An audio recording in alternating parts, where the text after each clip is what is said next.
ചിലര് പറയും നന്നായിട്ട്, ചിലര് പറയും ചീത്തയായിരുന്നു. പക്ഷെ ഞാൻ പറയുന്നത് പുഷ്പ 1 അത്ര പോലും പുഷ്പ 2 ഇല്ല. ഇനി പുഷ്പ 3 വരും. എൻ്റെ മാത്രം അഭിപ്രായമാണ്. നിങ്ങൾക്ക് വേണമെങ്കിൽ പോയി കാണാതിരിക്കാം. പ്രത്യേകിച്ചൊരു കഥയില്ല, ഒരു കണക്ഷനും ഇല്ല. പിന്നെ വെറുതെ കണ്ടിരിക്കാനും മാത്രം. അപ്പോൾ ആദ്യത്തെ പുഷ്പ 1 പുഷ്പയായിരുന്നു നല്ലത്.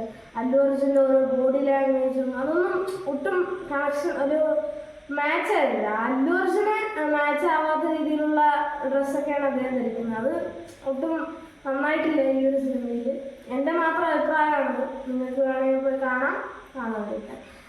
ഫസ്റ്റ് ഹാഫിനെക്കാളും നമുക്ക് സെക്കൻഡ് ഹാഫാണ് കൂടുതലും ഇഷ്ടപ്പെട്ടത്. അതുപോലെ നമ്മൾ തമിഴ് സിനിമയുണ്ട് കണ്ടത്. നമുക്ക് ചില ഡയലോഗുകളൊന്നും മനസ്സിലായിട്ടുമില്ല. എൻ്റെ അഭിപ്രായം മാത്രമാണ്.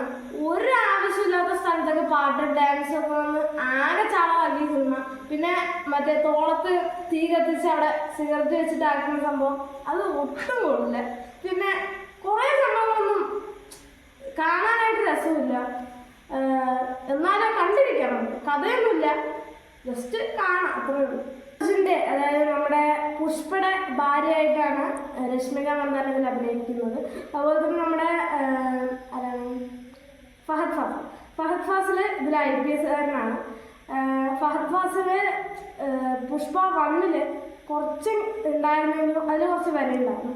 പക്ഷെ ഇതിൽ വന്നപ്പോൾ ഉള്ള വിലയും കൂടെ പോയി എന്നാണ് പറയുന്നത്. പിന്നെ പറയുമ്പോൾ ഈ പുഷ്പ 1 ഇങ്ങനെ ഒരു ഇതുണ്ടായിരുന്നു. അത് പുഷ്പ 2 അത്രയ്ക്ക് അങ്ങനെ വന്നില്ല. പിന്നെ അതുപോലെ പുഷ്പ 1 പോലെ ഒന്നും അല്ലായിരുന്നു ഇതിൽ വെറും കാട്ടിക്കൂട്ടൽ മാത്രം. കുട്ടികൾക്ക് കാണാൻ പറ്റിയ സിനിമയൊന്നും അല്ലാതാണ് എനിക്ക് തോന്നിയത്. അതുപോലെ തന്നെ നമ്മുടെ രശ്മിക മന്ദാന ഓവർ എക്സ്പോസ്ഡ് ആയിരുന്നു.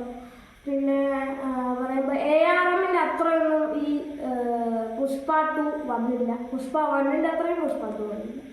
ഇത് കാണാം, കണ്ടിരിക്കാം, അത്രയേ ഉള്ളൂ. ഈ സിനിമ ശരിക്കും മുഴുവനായും കൊണ്ടുപോയത് 3 പേരാണ്. ഓരോരുത്തരെ പറ്റിയിട്ട് പറയാം.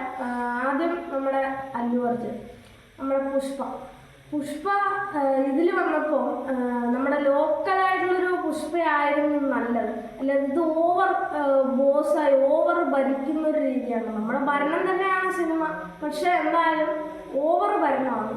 അത്ര സുഖമില്ല എന്ന് തന്നെ പറയാം. പിന്നെ അല്ലു അർജുൻ്റെ കുറേ കാര്യങ്ങളൊക്കെ നന്നായിരുന്നു, നന്നല്ല എന്ന് പറയുന്നില്ല.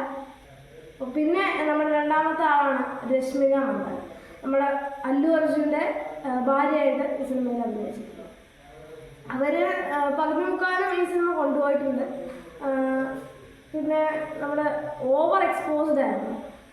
പിന്നെ അതുപോലെ വേണ്ടാത്ത സ്ഥലങ്ങളിലൊക്കെ ഓരോ ഡയലോഗും ഓരോ പാട്ടുകളും അതൊക്കെ ഞാൻ വേണം. പിന്നെ നമ്മുടെ മൂന്നാമത്തെ മെയിൻ നമ്മുടെ ഫഹദ് ഫാസിൽ നമ്മുടെ പുഷ്പ 1 കുറച്ച് വന്നുള്ളൂ എങ്കിലും നമുക്ക് കുറച്ച് വിലയുണ്ടായിരുന്നു. പക്ഷേ ഈ ഇതിൽ വന്നപ്പോൾ ഉള്ള വിലയും കൂടെ പോയി. പിന്നെ അതുപോലെ തന്നെ നമ്മുടെ ഫഹദ് ഫാസിൽ സ്വയം വിഡ്ഢിയാവുന്ന സ്വയം പൊട്ടനാവുന്ന ഒരു രീതിയാണ് ഇതിൽ കാണിച്ചിരിക്കുന്നത്. പിന്നെ അത്രയൊക്കെയാണ് നമ്മുടെ സിനിമയെ പറ്റി പറയാനുള്ളത്. ഇത് നിങ്ങൾ കണ്ടിട്ട് വന്നിട്ട് അഭിപ്രായം പറയാം.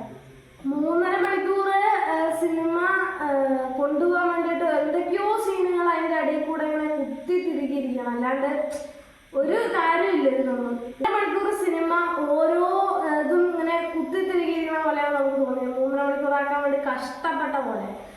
പിന്നെ അതുപോലെ ഇത് എൻ്റെ മാത്രം അഭിപ്രായമാണ്. നമുക്ക് പോയി സിനിമ കാണാം, കണ്ടിട്ട് എൻ്റെയും ആ സിനിമയുടെയും തമ്മിലുള്ള ഇത് വിലയിരുത്താം. പിന്നെ അടുത്ത സിനിമയുടെ വിശേഷമായിട്ട് വരുന്നതായിരിക്കും. എനിക്ക് ഉറക്കം വരികയാണ്, പോയിട്ട് ഉറങ്ങാം.